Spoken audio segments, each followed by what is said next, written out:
Welcome in, everyone. We have Brenton here from Talking League, who finished in eighth position last year and had an absolute blinder. So I wanted to get him on here today to talk through a little bit around his strategy. And I thought it'd be great to have someone on here that we can bounce ideas off and go back and forth as to what we think sort of the ultimate overall strategy is going into 2024. And if it has differed at all, in your opinion, mate, compared to that of 2023. Welcome in, mate. What are your thoughts? Yeah. Cheers, mate. Thanks for having us. Mate, the thought from my perspective hasn't really changed because I've kind of had the same strategy that I've gone in every year, which is first 6 rounds, go gangbusters, try and find the value. We obviously had to do buy planning last year, so that was another element. And essentially going off the theory that the guns of the past are guns for a reason. So like your Payne Haas's, Harry Grant's, Nathan Cleary. So they're guys you either want to start with or guys you want to aim to get for end of year. Yeah, that makes a lot of sense. With the buys, with the regular buys each and every week, does your strategy around that change much coming into this year? Not so much from last year. I think the basic principles need to stay the same with not having too many players from the same team. If they're going to have early buy rounds, and depending on what they are, we go on a lot bit at the Canberra Raiders, obviously, because they've got a lot of cash cows. I think they're one team that you are allowed to have more than the kind of 2 or 3 players because you have the room to earn your money and then get off them by the round 10 buy that they have. And yeah, just essentially going for the value. And I don't think much changes, to be honest. Awesome. Yeah. Yeah. I think we probably over indexed on it a little bit and worried about it at certain times. Hey, if it was sort of, 5 or 6 weeks out, that's, so much changes, doesn't it? In sort of 3 or 4 weeks for sure. Something I was looking at just playing around with my team myself was that with the Storm round 4 buy, if we're looking at potentially a Harry Grant, if Sean Bloor gets that spot and then having Pap as well, do you think that would be too many, or are you looking to that might still be okay? You just have to have a bit of a plan in place. Yeah, I think that's too many, Okay. especially for such an early buy. Mm, Because if you think about it, those guys are 350 to 60 point scorers. And who are you going to replace them with? Like on your bench, like Danny Levi, Kyle Flanagan, mm. Nick Cottridge, if he's got the spot. You're going to be running those basement guys who are going to maybe score you a 10. Is it really worth it? No, I don't think so. And I think there's better alternatives. Not so much for Pappenhausen because I think he's a lock in, but I think there's better alternatives for Harry Grant. Yep. And there's similar options for Sean Bloor, like Angus Crichton if he gets the role, or Sean Lane. Like there's guys in that price range who can score the same, and then you can make your choice that way. Yeah, I think for me it was Harry Grant was the one to make way, and yeah, you got Robson's, the JMKs. Obviously it helps that we've got either a Hands or a Lussick as well in a hook position, for sure. Anything against what the 10 keys to success I've got here, mate? So sort of playing the schedule early in terms of is it a soft draw, a hard draw, is a bit of a mistake because team form is a bit too volatile. Do you agree with that? Uh, yes and no. I think it depends on the player and what they've done in the previous years. So the example that comes to mind straight off this is Nico Hines because he's $1 million player. Everyone's going to have Cleary, but do you want to run a Cleary and Hines? And the thing that keeps Hines in my team right now is his schedule. Again, as long as he's got goal kicking, got all those kind of extra areas that we know he's going to go guns at, he's got the results there to have like an 86, 87 average in the bottom 8 teams from last year. So in that case, then yeah, I think it's a good opportunity to essentially buy someone like that. But if there's other players who haven't proven themselves, and then just because they've got a soft draw, it probably isn't the tie break for me. Okay, so yeah, if you're looking at examples that come to mind at like the Val Holmes and these types of guys who have done it for a lot of years, with those guys you can go, oh, maybe they can get that extra uptick, whereas other guys it's like, oh, they could sort of go 5 or 10 points under where they're priced at as well. Yeah, well, it also depends on essentially the recruits, I guess, that certain teams have. Like, just because they have an easy draw, does that mean that they're going to be a good team? Mm, So a few different things that you have to weigh up in that regard. definitely. Number two, obviously the dominant playmaker is undefeated. We saw that very clearly last year with SJ, guys like Tanner Boyd and the like. Yeah, I 100% agree with this. I think half is the new hooker. Like hooker 5 years ago, you'd have a 4 bench hooker because Yeah. that's where your points were going from. But now you've got, if you look in the draft boards, 5 or 6, maybe even 7 of the top 12 players are all halves. You Mm. got Mitch Moses, Cherry Evans, Sean Johnson, Nathan Cleary, bloody Nico Hines. There's all these guns, and then there's guys who can provide you that value, like your Jamal Fogarty's, potentially Matt Burton's. I think that's where you need to essentially invest a lot of your money in from the start, because there is other options in different positions that you can get those mid ranges that can do a job for you. Definitely. Obviously, yourself being a Dogs fan, mate, I was interested in your thoughts on Burton. If you saw a few teams that had him to start with, would you push them away? Yeah, I would. Okay. I'd be pushing him to Jamal Fogarty, because Fogarty, that's everything is there for Fogarty to succeed, because now he's the dominant playmaker, outside KO Weeks or Ethan Strange or whoever gets that 6 jersey. He gets the goal kicking back. So he was already scoring 46 without all the extra kick meters, without the goal kicking, without the dominant play stats, with potentially setting up tries, maybe playing both sides of the field. Whereas Matt Burton had a different type of playmaker come in, being a Toby Sexton or potentially your mate Drew Hutchison this year, Yes. where they will be taking points off him. He could also potentially lose the goal kicking, because you got Stephen Crichton in there, you got Blake Taffin's in there, Toby Sexton. If there's much more risk in Burton than there is in Fogarty, and if you want a tiebreaker, Fogarty has a later bye. Definitely. Hooking position this year obviously has changed a little bit now that we know that, as I said, that Hands or Lustick is going to be there as sort of cover for you. In that spot, given there's only one player, and obviously in the starting team, and you don't want to miss out on being sort of 20 or 30 points behind, is the hooking position somewhere you're trying to get 10, 12, 13 weeks out of a certain guy before moving them on and kind of spending less trades in the hook position? Yeah, not at the moment, because I guess I've tried to spread the cap a little bit more, because we don't have the cheap centers this year. So every year that I've tried to do it, I've tried to go under 300K per center, and it just is not playing out this way Yeah. this year. So with us getting the gift of Brad Arthur coming out telling us about Joey Lussick or Brendan Hands getting that role, I think if Joey Lussick gets the role, I'm going to plug him in with Brandon Smith on the bench to cover 2 different positions.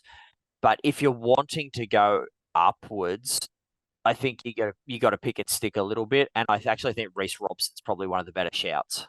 Yeah.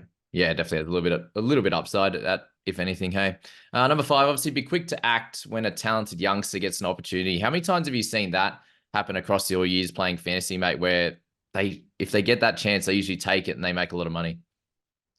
Yeah, I think you need to jump on these early, because if you miss them on the 1 week, then you're going to be not only 30 or 40 grand behind the pack, but you're also going to be those points that they scored in that week. Example last year was Corey Horsburgh. As soon as he got Mm. that lock roll, I think it was 623K off memory. Okay. And we saw what he did. He was a season end keeper, but people who waited that week started to pay like 670. And that means they're also a week behind on potentially getting another gun, because you've only got a certain amount of trades per week. So I think, use the eye test and see how they're going. See if you see them in a role like that for a long time. If there's any commentary from coaches, or did he just look better than the predecessor? And then you just jump on and have a bit of faith. Definitely. On your bench, mate, are you looking for more forward and sort of halves cash cows over having sort of cover in the outside backs, let's say? Yeah, with cash cows, because I think you still want to have your value picks in that 14 through 17, Yeah. and I generally don't spend too much on the 18 other night. Yeah, sorry, 18 through 21. Mm-hmm. I did change my team this morning and put Kyle Flanagan at 18, Okay. which is the most expensive player that I've had in my 18 through 21. Mm-hmm. You need to find those nuggets of gold. So, like your Sam Hughes, Phil Gould comes out, talks him up like he did Jake Preston last year. Even I think Jacob Carraz did a podcast as well, and he signaled out Sam Hughes. So all of a sudden, you've got 2 sources saying a 250K player could potentially be a gun. The other thing coaches I think need to be wary of is not wary of, I should say that, but need to not be worried that my 250K player isn't scoring 40s, mate. If you can get a 250K player who's scoring low 30s, Yeah. it's still a gold mine, mate. Yeah. Just let them sit on the emergencies. You know they're going to get the consistent scores, and as soon as they peak out, you go up and do it again. Beautiful.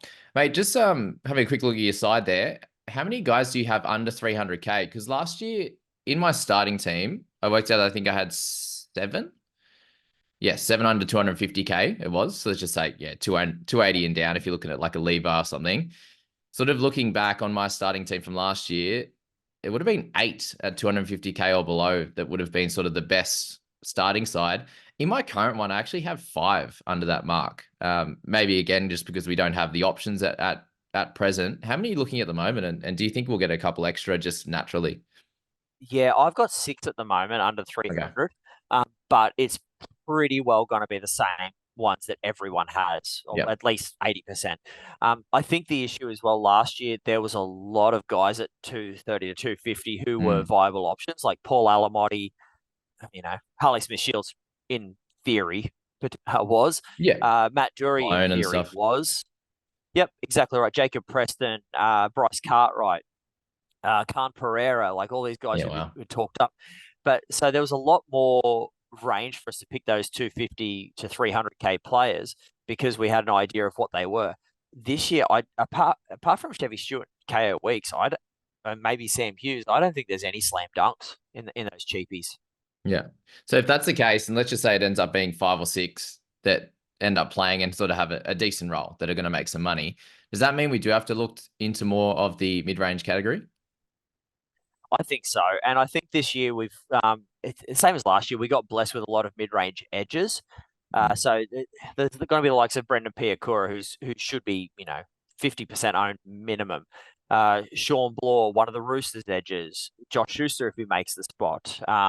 Sean Lane, Fatala Mariner. Like there's all these Yeah. guys who have, if they all get their spots, then they've all got uptick of 150 to 200K, and you can spread that out in the areas that are pretty hard to fill. Like I find center this year, I'm actually having to go someone who's almost 600 grand Yeah. because there's no option that I feel safe in having. Does that mean you have to probably sacrifice a Cam Murray, a Payne Haas, like a Harry Grant? Obviously, that type of price range, you have to probably sacrifice one of them that we would normally have in our team, like last year or the year before. Yeah, I think this year you have to, Yeah. especially with the $1 million price tag that's put on Cleary and Hines, because I think there's Cleary one, Daylight second, Hines third, and then there's Daylight again. Yeah. I don't. Hines is such a clear second to me, to the point where I don't even think Payne Haas is a must-have. Yeah. Yeah, no, I'm looking at that myself a little bit more too, just for that reason, because they have a lot of those mid ranges, and it in previous years it's been a negative for the most part, like the kind of we're not sure mid ranges, and the Carrigans and these type of guys we had at 700K last year, didn't we? And obviously Payne Haas was undervalued last year based on his injuries the year before. So we don't really have those top tier guys that have that undervalued nature. So it might be that we do go for a few of the middies, which will definitely be interesting for sure. Last one to follow there, mate, was I said don't be afraid to follow the crowd, just don't be late. So yeah, jumping on those guys that become very, very popular, but you're touching on jumping on them after that first week. Sort of if you miss that second week, how much are you falling behind there? Well, you're not only fallen behind that money that you could have made, but you've also fallen behind the scores that they're getting. So my theory is that the higher percentage players are high percentages for a reason. There's a lot of people who do a lot of research, and the stats are out there for us to find Mm. to make an informed decision. We actually, in one of the last podcasts that we've recorded, we used the example of Payne Haas versus Isaiah Yo. Okay, Mm-hmm. there's only a 10 grand split between them, but there's a percentage ownership of a difference of like 38%. So in that case, well, is it worth going a pod in Isaiah Yo, who is going to be, you know, consistent 60-point scorer potentially, has an earlier buy, and they're both going to play Origin, or do you just spend up 10K and go with the pack for the guy who's got the higher upside? Yeah, that one can become a little bit more simple, especially with that buy being in there for sure. But yeah, there's a lot of guys in that 550K. Like you can talk the Lanes, the Crichtons, all those kind of guys, and you can sort of again do that for those two guys as well, which would be fun. Mate, we're going to start in and have a look about sort of structuring your team now. I've got my couple of rules when setting up my squad. I'm usually looking at definitely picking my captain first, and then you're probably looking at that second guy, especially with Hines and Cleary guys having a bye in round 5 and 6, you do need a secondary good scorer, likely from round 1, or you're looking to trade them in from round 5 or 6. But we know how things go, mate. Sometimes our plans don't always work, do they? No, that's it. I think you need to have, or you obviously have to have minimum 2 big time scorers to take over for that captaincy. But I think you need to be making sure that if you're undecided, so let's just say Cleary and Hines, you're running with them. Yeah. My rule would generally be if they're both averaging the same, captain the guy who plays first. Okay, Yeah. because at the end of the day, if one's playing on a Thursday and it's Hines, but you thought, oh, Cleary might go better, but Cleary's playing on Sunday, all of a sudden Cleary gets ruled out, and it's like, well, should I have actually done that? Or put him as vice captain, and then if Mm. Cleary's out, then at least you know that player has played first. Yeah. Okay. Does that really does that strategy work for anyone else other than sort of having both of them, or would you do that with a Haas or something like that, or not Yeah, really? depending on the situation, Mm. I think this year for round 1 is actually the perfect Yeah. situation because of the Broncos playing in Vegas. That way, you get your vice captaincy out of there. Or if you're happy to even just captain him, you get your captain out of there. And then when the team lists go back live again and you can make your changes, if Cleary gets randomly rubbed out for whatever reason, Yeah. then you've got that $1 million to play with rather than being stuck with him until round 2. That one's super interesting. I heard Jace talking about that on the Broncos pod, and yeah, it's definitely something to ponder. And it's obviously, I suppose in fantasy, you do have to think of all the possibilities, right? Because yeah, that's why we end up racking our brains and we lose sleep thinking about our teams, right? That's a fun Yes, we time. do. Yeah, so I got number 3 there, mate. Sort of making sure that everyone above that 350K mark has a super clear role, and myself last year taking sort of the Egan Butchers that yes, they had the clear role, but like it wasn't something they'd played too much of before. So those type of things is kind of where I'm going at with this one. Are you of the same note there? Yeah, I think so, mate. It goes back into that rule that you had about don't be afraid to go with the pack. At the end of the Mm. day, you've done the research. Like Brendan Piakura, who's under 400, but he has got a clear role. Uh, Tavita Totola, he's under 500K, but he has got a clear role. So they've also scored previously well, either in the past or in their last few games to solidify those roles. So me as a conservative coach and wanting to be sure of my players, I 100% agree with this. Yeah. And yeah, I'm looking at options in obviously Sean Lane. That's where a lot of his appeal is, right? Like we're not sure how he's going to look, and trials are going to help us with that, but we know that that's his spot, right? If you're looking at Ruben Cotter and Adam Elliott, they're all awkward prices, but you know that they're a focal point of their teams, right? So can you go in picking them, not stressing too much because of that reason? Yeah, pretty much. The other part of it is that they all have been guns at some stage in their careers for Right. fantasy. So Ruben Cotter, you cast your mind back 12 months ago, people were buying him round 1 at 744K, I think he Yeah. was, which is wild because he's 160 odd grand less than that. And if people are still wondering, oh, is he worth it? Well, where were you last year, kind of thing. So Mm. that's kind of the way that I go with it is that if they're proven guns, they've done it before and they've had a decrease. I guess the saying is, was it buy in gloom and sell in boom? So if you're buying them on a down, but you know what they can do, there's a bit of better upside for them. Yeah, definitely. Probably goes along with my point 6 there. The 500 to 650K range are the most dangerous because they could kind of just plod along that same, but exactly what you said there, that those two guys in that range, you're looking to either they have the potential moving club, like a Sean Blaw, these types of guys. They have had injuries and they've been there in the past, like the Lanes, the Elliots, the Cotters, and the like. So there's a decent amount of players in that range that are probably less dangerous than we've seen in the past. Would that be right? Yeah, I also don't mind taking the mid ranges more so because if they do flop, you can generally find a cash cow and you're not having to scramble up the extra salary cap to then replace them. So if anything, you buy a player at 500 and he fizzes, but you find a 250 player who's gone gangbusters, you know, that it goes a tiny bit different ways, but you've made yourself 200 grand and you can spread that cash elsewhere. Yeah, it's definitely not a big issue, is it? As long as you don't hold on too long, right? Because that's can be one you're like, oh no, don't trade them out. The 3 date rule as you guys speak about. But how I'll quick? Sorry, go on. So no, I was going to say I'll give you the perfect example, and I got crucified by this on the Talking League boys. Yep. Was when I traded Lachlan Miller and Magic Round. Yeah, well, it worked because out it great, didn't it? So worked out absolutely perfect. He was on the decline. People were saying, "Oh no, he's going to be your round 13 fullback for buy planning and everything like that. He could be on the up." And I was like, "Nah, I don't see him holding that spot." And got rid of him early, and everyone else had to get rid of him when he was 100 grand less. yeah, And they were scrambling for the buy rounds. So yeah, which is exactly what I did. And yeah. So is that what you're thinking with these type of range guys? It's like, okay, I got it wrong, or it's not as good as I thought it was going to be. Make the change after that first or second week at worst. yeah, exactly right. And trust your gut, because at the end of the day, I did that, and the player I traded him out for was Corey Horsburgh.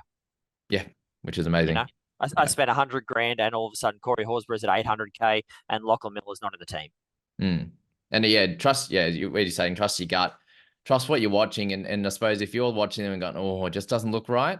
Like I look at look back at like a Trent Liero last year, and that's one where I held a bit too long, and he didn't have the upside. Whereas like I suppose if you do trade them a little bit earlier than you probably wanted to, then they they probably still aren't going to hurt you too much anyway. Hey, they might make you that extra 50k. They might score a 55 one week, but then they're back to the lower score, and it hardly hurts you. So yeah, I think that's a great way to think about it, mate. Obviously my seventh one where I was going cheap in center wing, center and wing fullback never hurts you, but this year could be a little bit interesting. And yeah, so you obviously at the moment you have the Penasini, I imagine, and then are you looking Yeah. at another cheapie, or are you looking? Have you got money in the second spot as well at the moment? No, I've got Penasini. Again, that change only happened this week because I every time I looked at my centers, I was like, I just don't trust that. I Mm. don't trust Ethan Strange right now to maintain a spot, because I think everyone's trying to cram those Raiders like four players into two different positions. And I think when Seb Chris comes back, like, even if Ethan Strange gets the left center role, he only has it for 1 week. So I think he's going to be a trap. Ben Trebojevic could be a trap. So I think this year is one of the harder ones, unless someone comes out of the clouds and saves us. So I think you do need to spend a bit of money on centre this year. The good news is that I don't think you have to spend much money in wing fullback. Mm. Yeah, that could be definitely helpful. The next one there is talking about having cover in center. I think it's obviously a bit overrated given the center position is tough. But let's give you an example here of, let's just say you're looking at Jake Averillo or the Hammer, right? They have a buy in round 3. You wanted to slot them in your center position. Round 3 comes around, you do need someone to replace them. So what would your theory be if you were really hot on one of those guys? How would you structure your team accordingly? Or are you Yeah. looking to trade someone in round 3? Oh, no, because you're not giving your guns enough chance. Like if you're buying an Avarillo or a Hammer, you'll be hoping that they'd be season long keepers, because you don't want to play center roulette where you waste all your trades in center. It's the worst position in fantasy. You just don't do it. So I'd be going, if you're going Hammer, I'd be going looking at an extra 20k. You go Penasini, who doesn't have a buy till round 9, won't play Origin.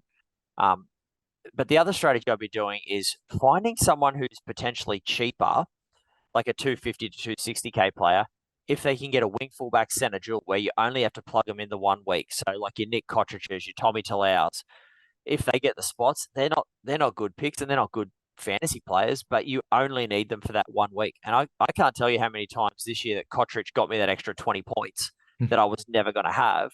And that ended up catering to a decent overall score. So that's why he's in your team this year. You just got a bit of love for him. I like it. I like it. All right, mate. To finish it off here before we have a quick look at the squad there, and you touched on it there with the dual position players. How big of a factor do you place on DPP? It's a factor. It's not the be all that end all, because at the end of the day, you want to pick the best squad who you think can score the most points and make you the most money. So as long as you've got cover, so again, we had Hopgood last year, so perfect mid edge cover. Brandon Smith, even though everyone had him at least 14 times, he had hooker mid. And then all of a sudden, you can maybe get a guy like a wing fullback half, or maybe if Josh Schuster played, you got an edge half. So I think they're quite important to have, especially because of the buy round since the Dolphins came in. But I still think you pick the best player. And as long as you've got some form of cover, even 318 through 21, then you'll be fine. Yeah, I suppose something I was just thinking about then when you were talking was through that buy period when you had to get 13 people in the exact correct position. That sounds like Yeah. that's when the dual position is the best, right? early on the year when you've Exactly. got that 21, you like playing or close to it, 18, 19, 21 each week. It's less important, right? Yeah, exactly right. And those buy rounds are killers Oh, for that. But it's yeah. I'll tell you what, the video that you guys did, that helped me tremendously because I had no idea about planning for buys until like round 8 or 9. And then it's like, oh, I better actually think about this because I'm going all right. No, it ended up working out really well. yeah, I really enjoyed that video. Poor Mark didn't take his own advice, but that's He never we does. all took his advice and did well, and he went the other way, the poor bloke. But Yeah. Didn't he rebuy Alamotti as well, I yeah, think? Ah, yeah, crazy so man. that was funny. Yeah. Anyway, so yeah, jumping into a team builder. So we spoke about chucking your captain to start with and your vice, and how do you tend to go about making a squad from there? Do you go top down? Do you look at sort of popping in the cheapies first? Talk us through it. Yeah, so normally I find probably like maybe 3 guns, maybe 4, who I'm just sold on 100%. So like your Cleary, maybe Payne Haas, maybe Harry Grant, depending on the position and depending on the depth in that position if you do not take that player. So example potential I guess we could use is the hooker position. There's Harry Grant, and then there's a fair drop. Like I see you've picked in there Reece Robson, Mm. which I really, really like because I actually think both of them have value. Where they're not just going to put you any poor scores. Like Damien Cook, Peter Mamazellus re-signed, so is Cookie still going to be an 80-minute hooker? We don't know. Jeremy Marshall King, he got shoulder issues. How's he going to go with that? He wants to play 80. Will Wayne Bennett do that? We don't know. Um, but then there's also your value picks as well that you can put on your bench to provide you the hooker cover, like your Lussix or Hands, whoever gets the role, or Brandon Smith, who gives you a dual position. Yeah, You and they're know, probably the bunch, aren't they? Yeah. yeah, and I think with your interchanges as well, when you're looking at that, you need to try and cover at least the 4 main positions, being your hooker, mid, edge, and your half. I don't think your 14 through 17 needs to have wing fullbacks or centers in there. Yep. Yeah, it's something I probably made a mistake on myself last year in having Tommy Talau. It obviously just didn't work for him. More chance this year at a better team, I think. But having him as cover just didn't really need. It wasn't needed. Like I didn't start with Cartwright, got him in round 2, but like in hindsight, it's just like just get Cartwright and sort out center or wing fullback if an injury comes up later, right? Yeah. Yeah, to be fair, I think everyone picked Dury Yeah. over Cartwright, and then everyone realised their mistake. It was like, oh, that's right, Cartwright's a way better footballer. And some had But both, mate, obviously. Got lucky, I, but I started with Talau as well, mate, because at the yeah. end of the day, it's the same theory: is that you got a dual position guy who can sit in 21 and cover you if you need. Yeah. Yeah, he covered well, didn't he? Yes, all God. those scores of 8, loved them. Yeah.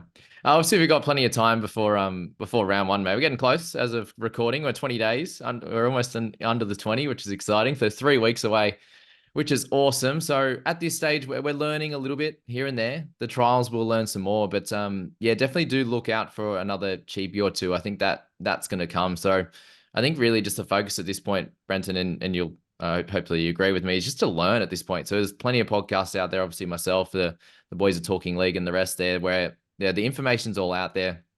Learn as much as you can. And do you sort of have a spreadsheet or a bit of an idea of sort of the guys that's, maybe the 21, you've got like maybe 35 or 40 guys that you kind of would like in your side if it worked out, and then you base it off the information that's provided? Do you have that? Yeah, not so much a spreadsheet for that. Normally, my spreadsheets are working out values of what I'm projecting certain players to be at before I sell them, or how much money they're going to make, or what round I'm going to bring them in.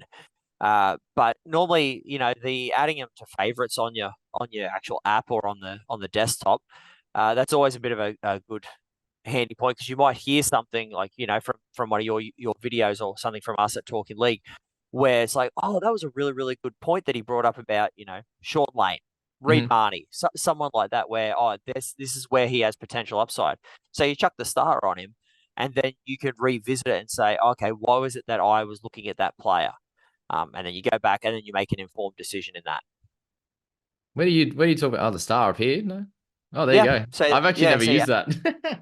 Yep. So if you get out of the Reece Robson thing now, so click on the X, and then in more options under the player pool, Yeah, click on more options. Yeah, no, More you were just filters. there. Okay, so. Yep. And then you say show watch list Oh, yeah. down there, show watch list. And then well, you've got Reece Robson in your team, but if you deleted Reece Robson, it'll show Reece Robson in that list. Ah, okay. There you go. I never used that. Cool. There you go. There you go. Hopefully that helps everyone as well on that. Yeah, I suppose any other pointers, making a round one team or heading into round one, mate, just the sort of most important things to finish us off? Yeah, I think it's looking for value picks. And I honestly think this year is probably in the last 10 years, I think this has got the best value range, like the mid-ranges, Yep. where you've got a bit of a better idea. So like your Tavita Totolas, Josh Currans, Ruben Cotters, Pia Kura, Sean Ball. Sorry, I'm just reading off my team Yeah, you're right good. now. Ryan Pappenhausen, Brandon Smith, whoever's the Roosters edge, Jamal Fogarty, Fatala Mariner if he gets the job, Kyle Flanagan. Like there's so much value in all of those guys where it makes it easier to start picking your guns. Even like I'm running Cleary Hines right now, and I've got no drama with it. I've got 56K in the bank still running those guys, and I'm as long as Ben Trebojevic gets the edge spot over Schuster, I'm stoked with how my team looks. Is that with Because sorry, is that with the top tier mid at all? I missed that. no, I'm Okay. running all mid ranges, Cotter, Totola, and Curran with Brandon Smith and Fatala Mariner on the 14 and 15. Yeah. Yeah, I can definitely see both ways. I'm leaning a little bit towards that myself. By the time this one comes out, you'll have seen a little team reveal, which will be fun. But yeah, I think you can go both ways, right? As well. Like Payne Haas is an interesting one, given the way he starts, and you're just guaranteeing those points, right? Which is kind of a good thing. And Murray could be a little bit undervalued, but then do you just go cheaper? So I think it's going to be great this year in round one, especially if we don't get those sort of centre or wing fullback cheapies, depending on what happens there. There could be a lot of different teams and different little strategies that you could employ in round one. Hey. Yeah, I think it's also going to be quite good for like diverse teams as well, because at the end of the day, people go with the crowd, and then all the experienced coaches, you've got like 14 or 15 players the same, and not as fun. But this year, I think there's so many different ways that you can construct your team where all the teams are going to be different. Yeah, it's going to be plenty of fun. Mate, big thank you for coming on to this one. I felt I went absolutely amazing. Guys, if you haven't looked into the private group yet, please jump in and look at that one. Obviously, plenty of competitions, plenty of advice from top coaches in there as well. And make sure you go check out Talking League. I'm sure a lot of you listen to myself and the boys there as well. And geez, there's an army of you. It's different guys on every podcast, right? Yeah, I think we've got 11 at the moment. We just recorded a show with Robbo, and it's just there's 11 guys. They all fit in seamlessly. So yeah, give us all a listen, and yeah, you keep up the good work as well, mate. Thank you, mate. Yeah, I hope people enjoyed the me actually talking to someone, not myself for once, which was good. But yeah, awesome guys. Thanks for that, and we'll see you in the next one.